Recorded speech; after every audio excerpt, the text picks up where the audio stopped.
بيرو ባህልን ቱሪዝምን ትግራይ ንመላእ ህዝቢ ትግራይ እንኳዕ ንኽብረ በዓል አሸንዳ አውርስ ዓይንዋሪ ማርያ ጾሞረይ 2018 ዓ.ም በሰላም ኣብጽሕኩም ኣብጽሕና ይብል እዚ በዓል እዚ ባህላውን ሃይማኖታውን ትሕዝቶኦም ዓቂቦም ብድምቀት ካብ ዝኽበሩ ክብረ በዓላትናም ኣብ ቅድሚት ዝጥቀስ እዩ ናይ ለብዘበን በዓልና ንጭቡጥ ኩነታት ህዝብና ኣብ ግምት ብምእታው በዓል አሸንዳ አውርስ ዓይንዋሪ ማርያ ጾሞረይ ንዘላቂ ሰላም ለዓላውነትን ምሕዝነትን ህዝብታት ብዝብል መሪ ሓሳብ ኣብ መላእ ትግራይ አዲስ አበባን ኣብ ዝተመረጹ ወጻዓድታትን ያታው ትሕዝቱ ብዛዓቀበ መንገዲ ብድምቀት ክኽበር እዩ ነቲ በዓል ንምድማቕ ድማ መድረኽ ዘተ ምርኢት ባህሊ ምርኢት ቅዲ ባህላዊ ክዳውንትን ቁኖን ውድድር ጽባቐም ምስያም ኣምባሳደር አሸንዳም ምትእኽኻብ እቶት ንተመዛበልትን ጉድኣት ኩናትን ዑደት ናብ መስሕብ ቱሪዝም ዓውደሪኢን ባዛርን ኤግዚቢሽንን ክሳለጥዮም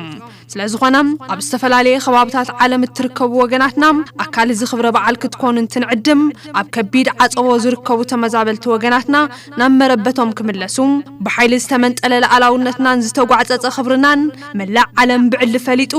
ኣብ ጎንና ክስለፍን ህዝብና ፍትሒ ክረክብን ድምፂ ነስምዐሉ መድረኽ መቃለሲ ጌርና ክነኽብሮ ንጽውዕ ቢሮ ባህልን ቱሪዝምን ትግራይ ምስ ማሕበር ባህሊ ትግራይ ብምትሕብባር